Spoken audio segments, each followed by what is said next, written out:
Hello and welcome back to Double A Sports. I'm your host, Aiden Hammond. And I'm Aditya. And today we have got, like 3 weeks of NBA news or NBA Two ish. talk I think two and built some up. change.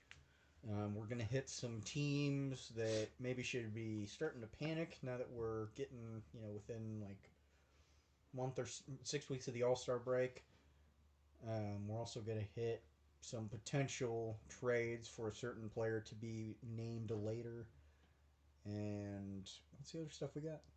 We're going to talk NBA Cup That's right. because that happened Yes. between the time of our last recording and now. Also, we're in person. We are. That's right. We're not doing the whole Discord OBS. I mean, we're still Aditya. using OBS, but Yeah, we are doing OBS, but that's just because it's good recording software. yeah. Um, where Aditya's in town for the pseudo holiday break because a lot of your coworkers are off. Yeah, I mean, I still technically get like Christmas and Christmas Eve and New Year's Eve off, but like I have the luxury of working from home, and there's no reason for me to be there when no one else is anyway. So I'll be working from home from literally home. Yeah. So it's pretty epic stuff. But our first topic for today, we want to talk about teams that maybe do or do not have to press the panic button. And the reason I guess we kind of came to this topic, we were both thinking about the same team. We're going to Yes. start off with here the Cleveland Cavaliers. Aiden, do they need to hit the panic button? They need to start seriously looking into Donovan Mitchell trades, which I believe is the panic button. I am at the point right now, and really after like the playoffs last year when they were just so thoroughly outplayed by the Pacers, that I don't think that Donovan Mitchell is a winning basketball player as a number one. I think you can win some regular season games, but I don't believe he is a team elevator on a championship level. I think as maybe a second or a third guy, we can have a conversation. But him being the first guy has not worked, does not work, and I don't think ever will work. And I think that Cleveland is imploding this year because Darius Garland has not been particularly healthy. He's missed some time. He hasn't been healthy when he has played, really. Evan Mobley, I think, has kind of stagnated from a production or from a evolution standpoint as a player and from a production standpoint. Um, and then, you also have Jared Allen, who is good, but he is a very specific player who has a very specific set of skills, and again, is not a guy that I believe is, a real elevator past, like, being your fourth option. Yeah, I mean, I agree that I don't think Donovan Mitchell's a guy that can be your number one on a championship team. Just on principle, I don't think any short guard that's not the greatest shooter of all time that revolutionized basketball uh, can really be that guy. Yep. Um, but I do think Donovan Mitchell can get you a lot of regular season wins, and the Cavs have not been that this year. Um, so I think from just the can this team win a championship sense, I would have pressed the panic button after the playoffs last year. But Yeah. looking at this roster that exists before us right now, I would not hit the panic button because they've just dealt with so many injuries. And I think if you are going to panic, which I think is a little premature, um, Darius Garland is the guy you look at because he has been dealing with this toe injury that's been lingering since the playoffs last year. He's missed some time this year, and even when he does play, he doesn't exactly look like the same Darius Garland as last year or the year before. Um, Yep. I think you look at Evan Mobley as a guy that I don't think you should trade Evan Mobley by any means, but like you said, his offensive production has stagnated. He's still very good defensively, but I feel like in the absence of another paint big, he does seem to lack a little bit. So Yeah. like when Jared Allen is off the court, I don't look at him and see best defensive big in the league. I see somebody that has a lot of vulnerabilities that you kind of have to worry about. Agreed. So I don't think you panic right now yet. This season may not be what you want it to be, but I think you have to give all the guys time to get healthy, get right. Um, because when this team is fully healthy and everyone's good to go and playing at their best, like this team went on three separate like 15 game win streaks last year.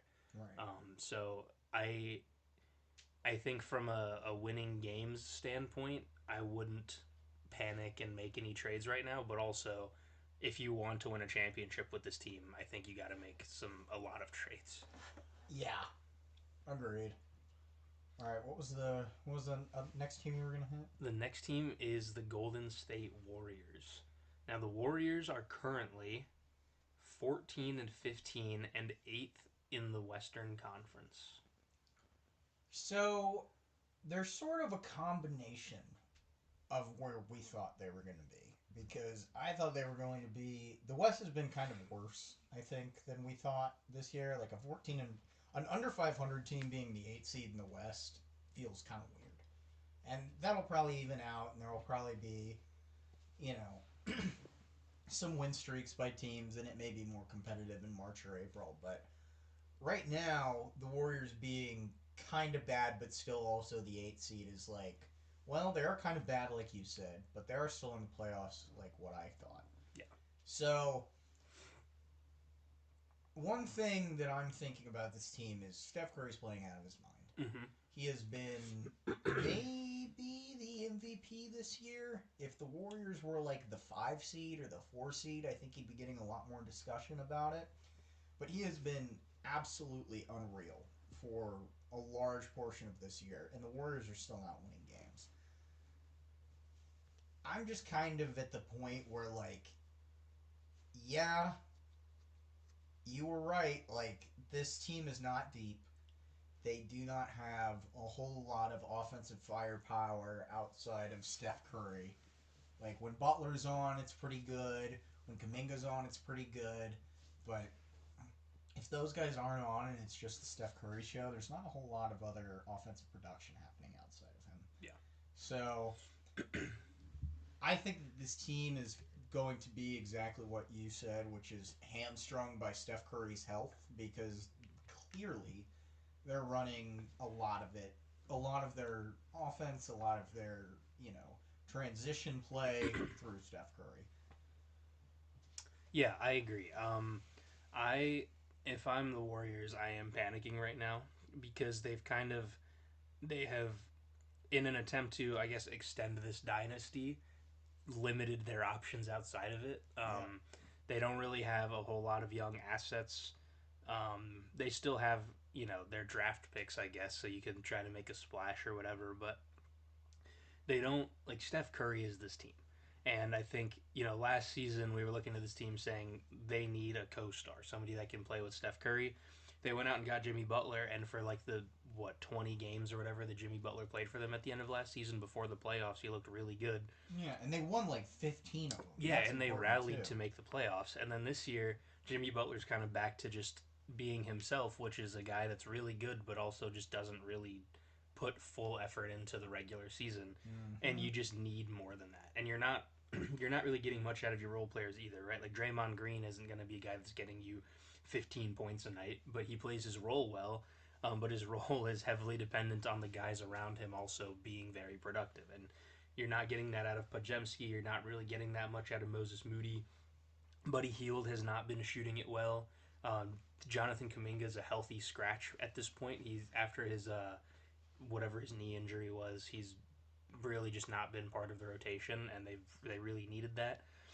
They relied on their big offseason acquisition to be Al Horford. So you're just this team doesn't really have anything except for picks. And so if I'm the Warriors right now, I'm panicking because this is not okay with Yeah.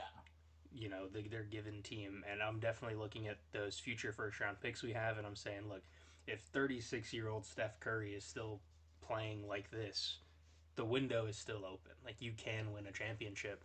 We have our next 5 first round picks. We have some young guys. We have assets. We have to try to get something going now. Which brings us into our next team, the Milwaukee Bucks, Yes. who I think should bend the knee. I am done with this cat and mouse game. The Bucks are bad. Giannis wants to leave. He is currently injured. They are not getting any better. It is time.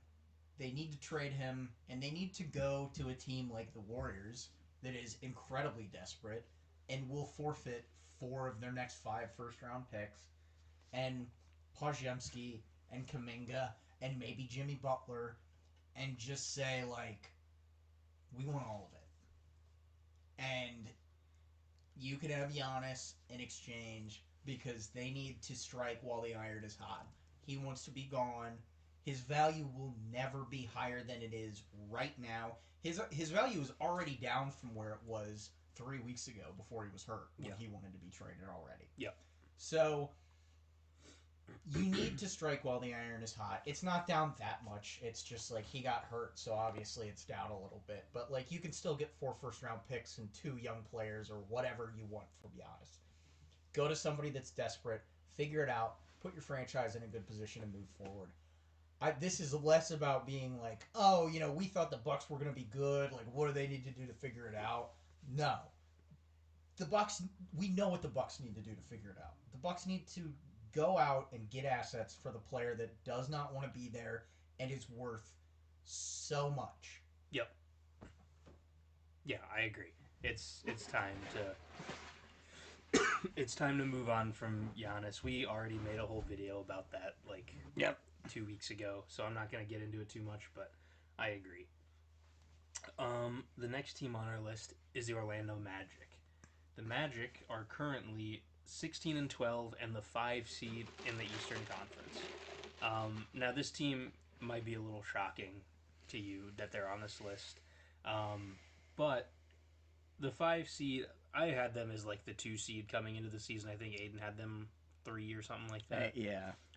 They just haven't looked amazing, and I think for me the biggest reason they're on this list is because right now Franz is hurt, and it's just Paolo and Desmond Bane, and they've been winning some games.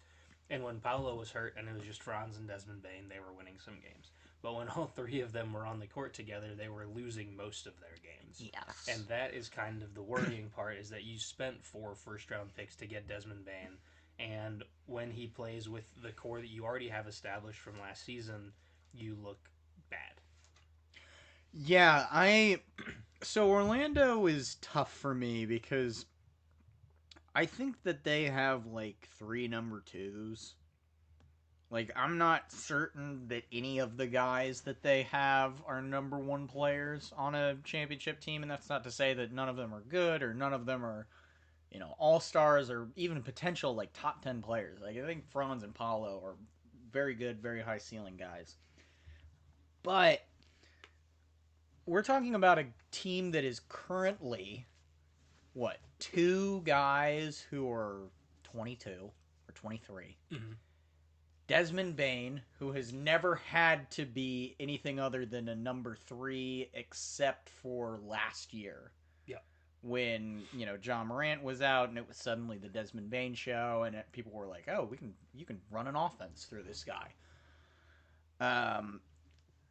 But now that they're in this high leverage situation where suddenly Desmond Bane is worth 4 first-round picks, and it's not just like, well, we're playing with no expectations because our best player is hurt, let's give the ball to Desmond Bane.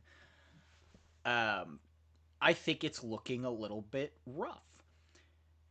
And I am a Franz truther. I think that Franz is the best of the 3. I think he has the highest ceiling of the 3. I think that what he does as a defensive wing and the versatility he gives you offensively is, and the fact that he's 6'8", 6'9", like that puts him. That puts him in. That is a type of player that I want in the modern NBA. Sure. So I'm a Franz truther in that regard. But you're right. Like, they don't look good together. Like, Franz and Bane look good individually. Franz and Paolo look good individually. But Franz, Paolo, and Bane look like shit. Yeah. And maybe it's just a matter of... Because how many games have they played together? Like, 12? Something like that. Not many. because obviously this is their first season together and they've all been missing games here and there. But Right. Like, these are 3 all-star caliber players. We don't need to sit here and act like it can't work, but the fact that it's not working at all, and there hasn't been a whole lot of time where when the 3 of them have played together it's looked really good, is a little bit concerning. yeah, I agree. I will say I think Paolo has the highest ceiling out of the 3. Just I mean, that's fair. I just think this season, I think everyone was expecting him to take a jump, and it just really hasn't happened yet. Yeah. I think part of that is just again learning this offense with Desmond Bain in it now. But if I'm the Magic, I am not hitting the panic button this year. And I think we're both kind of in agreement on that. That it's just a little early. Like you said, they've only really played a handful of games together. This is their first season together, and I think it would be a bit premature to say, hey, we're not seeing the exact results we want right now. Right. Let's change something. These are 3 all-star caliber players that are now learning to play with each other. It's going to take some time. Right. I think now if you go into next season and you're near the trade deadline and you're still looking bad with all 3 of them playing together, now it's time to have some conversations, maybe think about it. But at this point, I would just ride the season out. Maybe, maybe we were just being a little, whatever the word is, a little high or a little too high on the Magic coming into this season. Well, that's the other thing is I like to give teams a 1-year grace period after a major, like, kind of franchise-altering trade like this. Yeah. Because a lot of the time, it kind of looks like shit initially. And then, like, the Lakers' Anthony Davis trade looked like garbage for, like, a year. And then they won the championship. And it was like, oh, yeah, of course they should have traded for Anthony Davis. Didn't they win the championship their first year with him? No, the second year with him. Because they traded for him in summer of 2019. Wait. I'm gonna look this up because I feel like they won. It either was a year or maybe just the start of that season. It was at least until the All-Star break where people were like, this may be not good. But I think it was... No, because it was the year before, because it was the Zion trade. It was before the Zion draft, and the COVID draft was Anthony Edwards. Right. Because it was before the Zion draft. Well, but they won the championship the 2019-20 season. Yes. So, Zion's rookie year. So yes. The trade was that. Yes. So it wasn't his first year in LA. Yes. All right, glad we got that established. Am I totally... Oh, wait, no, it was LeBron's first year in LA where they weren't good. Yes, yeah. Okay. No, but they also... There was some gelling issue, I remember, early in that year where people were... It's kind of the thing that happens every time LeBron gets a new teammate. This was a terrible example to use, but...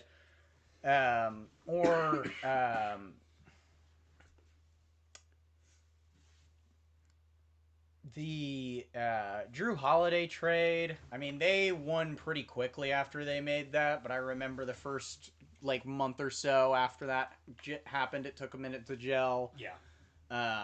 The Derek White trade, I mean, that wasn't as much of a, high-profile player like Desmond Bain, but it was a guy where, like, you could get some pretty good offensive production out of him, and that took a little bit to get him adjusted to Brown and Tatum. Siakam fit in pretty nicely with the Pacers, but I do think it was a little bit of an adjustment for him to go from kind of delegating the offense himself to leaving that up to Tyrese Halliburton. Yeah. So, like, there are... Of course, I started off that example with the worst possible thing to use, but I do give sort of a grace period to these players and these teams, because I do think it can take a minute to adjust these sorts of things. Even like, when the Warriors signed Kevin Durant, it was a little bit weird for a minute. They were awesome, but it was like, there were some weird moments that first season where there was some clutch time and there was a little bit confusion over who was getting that last shot Yeah. and that sort of thing. Well, especially too with the Magic, like they're all so young. Like most of the examples you listed are veterans going to veteran Right. teams. This is a young team with, I believe, a very young head coach as well. Like Right. it's gonna take some time for them to figure it all out. So I'm not too stressed about them. The next team we have on here is a team we've already talked about a little bit, and I think everyone kind of knows the answer here, but it is the Los Angeles Clippers. Yeah. They need to panic. They needed to panic a while ago. Well, there's no panicking left to do, I think, for the Clippers. It's just like, yeah, we're fucked. Yep. Yeah, I guess, we're past the panic stage. Like, they just need to... I do think that James Harden has played himself into a position where you can get probably 3 first-round picks for him, depending on the team that is trying to trade for him. Yeah. And how desperate they are to win the season. I still think that the right team could give you a first for Kawhi, just to be like, well, let's just go out and get a hired gun for this year. I think that could happen. I think that there is a path to asset acquisition for them. Maybe you go out and you get some picks for Zubats, because Lord knows there are plenty of teams that, like, the Pacers I've seen. Yeah, the Pacers are been in talks for him. Maybe, you go out and you get Matherin. You do just a straight up Matherin for Zubac swap, and you get a guy to build around in Matherin, and then the Pacers get Zubac, which they need. Yeah. Like, there are a couple of different ways to do this for the Clippers, where it's like, we're in hell right now, but we can be in slightly less hell with the guys we've got and what we can get for them at this point in their careers. Yeah. Yeah, I agree. I think it's time to give it up. This experiment's failed. There's already so much negative. Massively. There's already so much negative press around this team. I did see a report from a few days ago. I guess I didn't see the report, but I saw someone talk about the report that the Clippers believe that they can still compete once Derrick Jones Jr. comes back from their injury. Which I don't know if the person... I was like watching a YouTube video, and so I don't know if like the person just saw like a fake reporting thing and like fell for it. And we're 30 games in, man. And then I fell for it too. Like I don't know, but no, I don't think you did. I think that's totally legitimate. Yeah, but this team is a mess. They need to trade and get whatever assets they can possibly get in return for James Harden. And like, I don't know, Kawhi, you can still probably get some stuff with Kawhi, but I do think teams are going to be a little skeptical, just because, one, he's not the same player he was before. His defense is not anywhere near as good as it used to be. His offense is like fine, but he's older, and especially now after this offseason with all that contract stuff that came out with Aspiration and Steve Ballmer and everything, moving him is going to be near impossible, I think. It'll be tough, and he may just retire. That's true too. Yeah, he might just be done. You send him to Minnesota, and he might just be like, "Fuck you." Yeah, yeah, that's also possible. But yeah, you can get some stuff for Zubac while he's in his prime. Get some stuff for like some of these bench guys, like Chris Dunn or whatever. I don't know. Just get as many picks and assets as you possibly can, and just reset this. Which, it kind of sucks for Steve Ballmer because they just put so much money into that new arena and everything, but like also fuck him. So like tough. Yeah. He's the richest NBA owner. He can lose money for a couple years and he'll still be richer than everybody on the planet except like 8 people. Yeah. So yeah, the Clippers, the panic ship has sailed, as we said. It's time to face reality. And to whatever Clippers fans are still remaining after that whole Chris Paul fiasco, why? Why are you still there? Jump ship. No one's going to blame you. No. Come to the Pacers, even. Nobody would have blamed you 8 years ago. Yeah. Well, 8 years ago, they were really good. 8 years ago was... Well, I'm talking about, like, right after the Blake Griffin trade. Oh. They still made the playoffs. But, like, trading Blake Griffin and the way they did it, I think, pissed off a lot of Clippers fans. That's and true. People generally. And then the last team That is not one I'm misremembering, I swear. Yeah. The last team on our these teams need to panic list is the Chicago Bulls. Now, the Chicago Bulls started the season really hot. They were like 7-1 or something, which, it's an 8-game sample size. You don't hold it too much to heart. But then they started losing a lot of games really fast.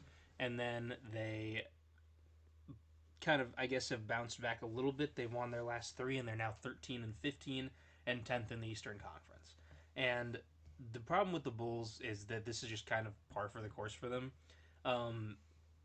They are not good enough at this point to be a contender like some people thought at the beginning of the season. But they're also going to just kind of win some games and not bottom out for a bad pick. And they're probably going to, at the end of the season, we're going to look back and they're going to have like the 9th overall pick or something. And they're just kind of, they've been stuck in this purgatory ever since Jimmy and Rondo and just that Dwayne Wade team, whatever, that like made the playoffs in 2018 or whatever. Their most notable playoff series in the last 15 years is losing to Isaiah Thomas. Yeah. So I don't know if you panic because there's not really much to panic about because you're not a contender right now. But if you are the Bulls, it's time to pick a direction. I feel like they've been kind of tanking for the last 6-ish years. Go ahead and finish what you were going to say. No, 6 to 8 years, I'd say. But like, you got a few young guys. Do you just commit to that and trade your veterans? Do you try to make a push for another contending player, I guess? I don't really know. But I think you do have to make some type of changes to this team. I have a very similar take about Chicago. I don't think that they're doing themselves any good by just sitting in like 12 to 15 or 10 to 13 seed purgatory, I guess, which is where they've been. Hey, they were the 9 seed a few times. They were the 9 seed a few times. I think that they have a decent core that is worth exploring, but at this point, I think it is worth looking beyond and seeing what else is out there, which leads us into the trade corner. Yes. There have been some rumors, some reports that the Bulls are shopping Coby White. We each came up with a trade for Coby White. Yep. Because this is interesting. It proves that the Bulls are at least thinking about picking a direction. Yes. And Coby White is averaging, let's see here, 21 points, 5 assists, 3 boards, and he's making like $12 million. This is the last year of his contract, so whatever team trades for him will have to pay him in the offseason or risk him just walking. That's also a possibility. Yep. But he is a very good player that can help a lot of teams at a very affordable price. So, that being said, would you like to start? I would. My trade is Coby White and Dalen Terry to the Minnesota Timberwolves for Naz Reid and a 2026 first-round pick from Minnesota, which the San Antonio Spurs have the swap rights to. So you get So it would likely be swap of the... like Naz Reid and probably like the 28th overall pick. Okay. For Coby White and Dalen Terry. The reason I think that this works is, first of all, financials. I ran it through the trade thing, and the only reason it failed was because there's some clause in Naz Reid's contract that doesn't allow him to be traded until January 15th. I think it's just like the new extensions thing. Something like that. So it's, still possible to do before the deadline. You just have to wait until January 15th. The reason I think this works, despite the fact that Coby White is, a supposedly high value player right now because he's 23 and averaging. I think he's like 27. He's been in the league for a while. Oh, wait, didn't we just have this conversation? I don't know. He's definitely older. I don't think he's like old, but he's 25. Oh, okay. Right in the middle. 25. There you go. So a younger guy that is averaging, pretty good averages, clearly has some potential as an offensive engine. The reason I think he goes for kind of a not great package is because his contract's up this year.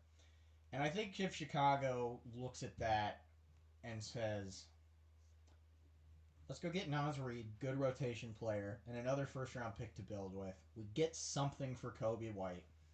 And then in return, for Minnesota, they get off the Nas Reed contract, which I don't think it's a terrible deal, but I don't think it's great. And especially for a 6-man. Especially for a 6-man. And I don't think that Nas Reed... I think if you look at their guard rotation and look at Nas Reed, which would you rather have? A boost to that guard rotation or Nas Reed? Right. I'd rather have a boost to that guard rotation. Yeah, Give me Kobe a starting White. point guard. Like, clearly Rob Dillingham isn't the guy, right? Like, at this point, yeah. We know that right now. Like, maybe give him 3 years to go through a training arc, but I don't think he's doing that right now. Correct. So go out and get a proven commodity in Kobe White. Exchange him for, a player who's making a little bit too much money for a role that is important, but you don't need to be allocating $25 million to. Right. And then see if you get any better. Give a guy that can take some offensive pressure off of Anthony Edwards, outside of the paint. Another guy who can kind of run the offense, another primary ball handler. I think that's a good deal for both sides. I agree. I like that trade. I was looking at the Timberwolves trades, but I couldn't decide who to give up from the Timberwolves end, so I scrapped it. So I'm glad you're able to put that into existence. I thought about Gobert, but then I was like, no. I thought about Julius Randle, but then I was like, there's no he's more valuable than Kobe White. It'd be a weird trade to put together. Yeah. My trade sends Kobe White to a team we talked about in this segment. Ooh. The Golden State Warriors. Ooh. Because they need a scoring punch on this team. They need a guard next to Steph Curry that's not useless. They do. And they also happen to have a young player with potential that's a healthy scratch because his coach is a dum-dum. So that's correct. My trade proposition sends Kobe White and Julian Phillips to Golden State, and in return you get Jonathan Kuminga, the cum bucket, and Buddy Hield. Oh. Buddy Hield's a guy, he's a decent shooter, but he hasn't really been playing well this year. He's shooting like 33%, which is uncharacteristic for him. But I think, again, with just this offense, it's so weird and it's so Steph Curry centric that he just can't really get his shots up that he's used to getting. I think I don't have any picks involved in this trade. I thought about Golden State giving up a first rounder, but then I thought, one, you're going to have to pay Kobe White in the offseason anyway, or let him walk. And two, Kuminga is kind of a flyer at this point. I'm still high on him. He was playing really well for the Warriors before his knee injury. However, if you're the Bulls, this can take you in one of two directions. Either you trade Kobe White, you get back a guy who has promise, maybe, but he's only on a 2-year deal. And if he sucks, you lose games, you get a better draft pick. And if he's good and he's what you think he can be, you've boosted yourself into high-end play-in team, low-tier playoff team. Yep. Kind of deal. Which is better than being the 10 seed. At least you can pick a direction at that point and give this team time to build. So that's my proposition. It gives it gives the Warriors another scoring punch, something they need next to Steph Curry and Jimmy Butler, because I think their next highest scorer is putting up like 12 points a game, and that's Pods. Can I give a take related to your trade? Yeah. I think if the Bulls do that, they make the playoffs this year. I agree. I like Kuminga a lot. I'm looking at the teams ahead of them in the 9 through 4 seeds. It's Philly, Orlando, Toronto, Cleveland, Miami, Atlanta.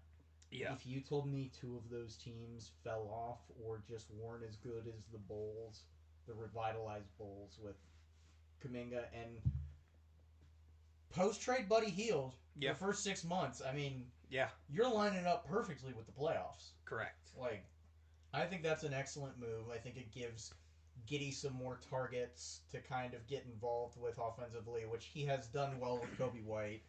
But, like, get him a real spot-up shooter like Buddy. Yeah.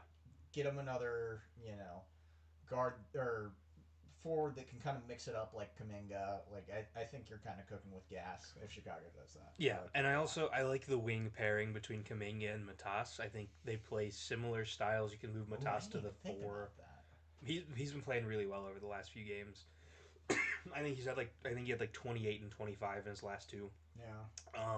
I think you can move him to kind of like a lanky, quicker 4, that AK-47 kind of build.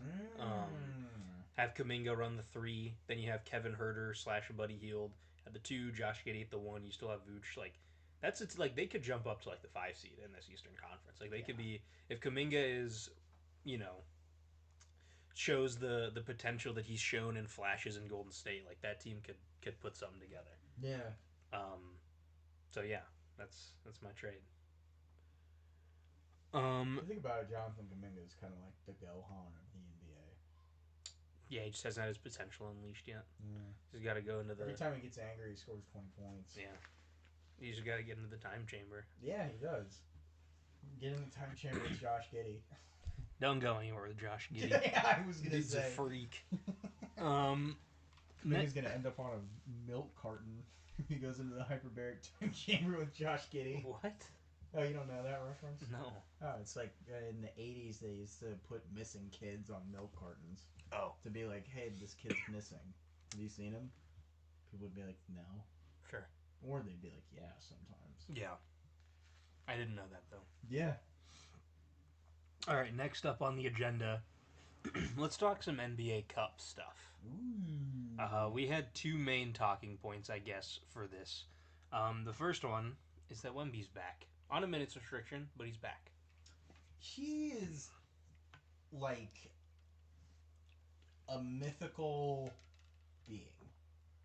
He's French basketball Jesus. Whenever he came back on a minutes restriction and played like 20 minutes and was the best player on the floor for 20 minutes. And they won the game against the defending champs who are like attempting to go for the wins record and currently on pace for it. Yeah. He is just like every good Wemby game when you think about it in the abstract, he sounds like a fable. Yeah. Like, oh, the guy came back from injury and beat fucking Goliath playing 20, like, with an arm tied behind his back, basically, because he was playing 20 minutes. Yeah. Like, this is not a normal basketball player. This is not a normal, like, thing that we are witnessing right now. And, of course, they lost in the next game. Yeah. But that game alone against the Thunder did 2 things for me. One, it proved that Wembanyama, just having him, the ability for him to play 15 minutes for you, can single-handedly win you a game against anybody. Number 2, I went into this season thinking that the Spurs were one of like 3 teams in the Western Conference that had a realistic shot to challenge Oklahoma City in the playoffs. And this game, I think, is the evidence I needed to feel confident about that take going into the playoffs. Yeah. Because even if they get their asses kicked for the rest of the season in all of their matchups against Oklahoma City, this game proves that in a high leverage situation,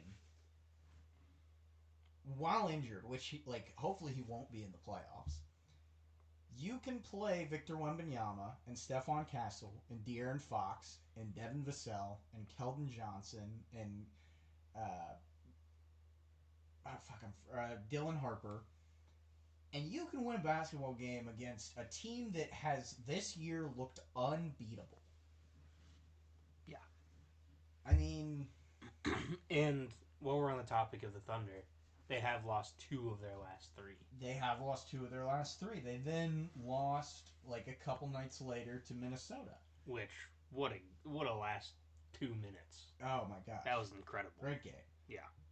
And I'm not here to be like, oh, the Thunder formula has been figured out, because that's absolutely not true. But it was interesting to see 2 pretty premier teams in the Western Conference. For the record, I mentioned that I think there were 3 teams that could challenge the Thunder. I think it's the Rockets, the Nuggets, and the Spurs. Yeah.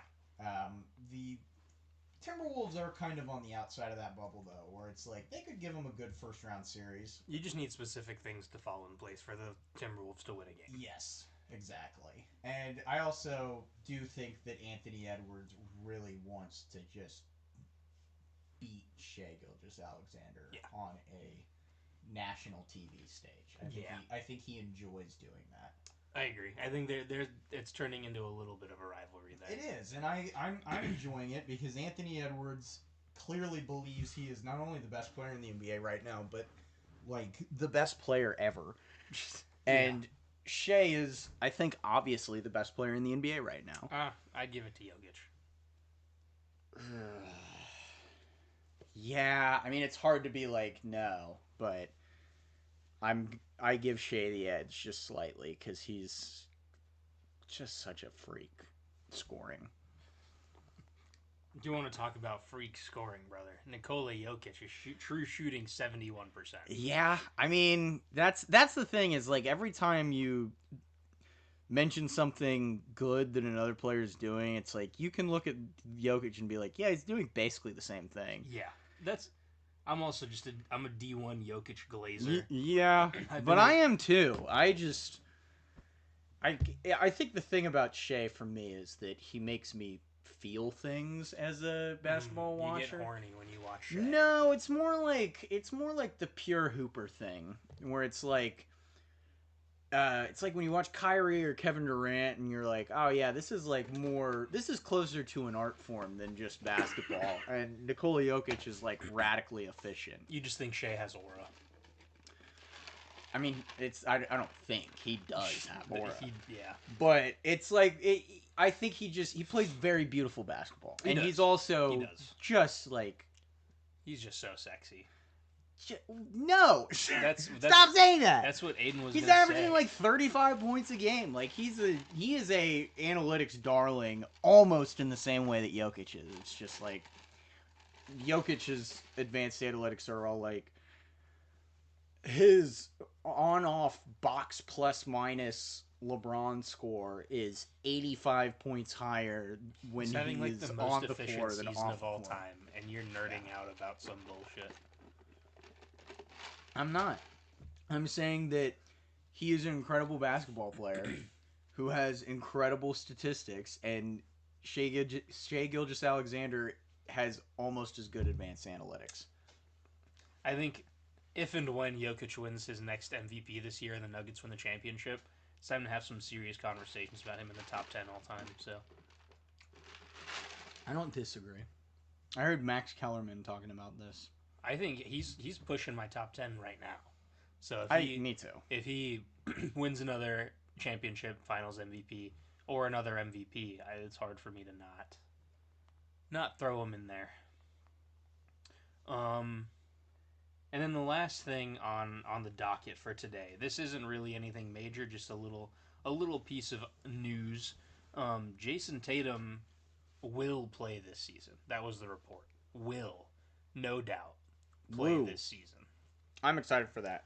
I know the doctors know more than we do, and he's looked really good and he's superhuman, but part of me is, and the Celtics are really good. Like they're winning a lot of games. They're like the 3 seed in the East, so like the window's open. But like I'm always weary of someone beating the timetable and coming back because you don't want to, especially with him. Like he's 27 or something. Like he's in his prime. He did just tear his Achilles. Like yeah. Like I'm always weary of re-aggravating or risking another injury because he came back too soon, which I do think the fact that they're the 3 seed helps. I agree. This narrative, at the least. Like, I think if they're the 6 seed in April, he's probably not thinking about coming back. But if they're the 3, like, if there's a good chance that they're going to have home court advantage for the first 2 series of the playoffs, and Jason Tatum's timetable's looking good, I would not be surprised to see him back in April or May. Yeah. I agree. It's always scary. Which is why I'm glad Tyrese is fully shut down for the year, and he's not even. Well, and the Pacers suck. The Pacers are just awful. Like, there's no window. It's not like the Pacers are pretty good, and No, there's a right. window for Tyrese to return in the playoffs. Like, But like going into the season, this is something interesting. Do you think that the Celtics could win a playoff series without him? Yeah. If they were the 3 seed, do you think that it's like... Because I think right now they're getting matched up against like the Raptors, Heat, Hawks. I agree. Like that's you can win that without Jason Tatum. I think that's an interesting series, though. I mean, like maybe it's 7 It's certainly games. closer. Or maybe Tatum comes back in Game 6 or Game 5 or 7 or something like that. Something around there. We are 20-some-year-old men. We should not be finding this funny. We don't. That's why we're avoiding it, because we're serious individuals. Yes, I'm an engineer. Yeah, Goddamn. you're I am a college-educated engineer. I do sometimes forget that when we're talking about 6'7". What? That I'm an engineer? Yeah, that I'm having this conversation with somebody that like. Dude, my 30-year-old coworker is 6'7". Like it's not just me. I have a video on my phone I can show you of my coworker sending the 6'7" gif in the Teams chat. You know, I think I believe you. Yeah. But I do think the Celtics can and will win their first round series, and if they don't, I still think it's an upset. But yeah, I think that's all we have, right? Yeah, that's Sweet. all I got. All right. I got to shower and I got to wake up for work at 5 a.m. tomorrow. Yeah, that sucks. Well, on that note, thank you all for watching, and we'll see you in the next one. Bye. Bye.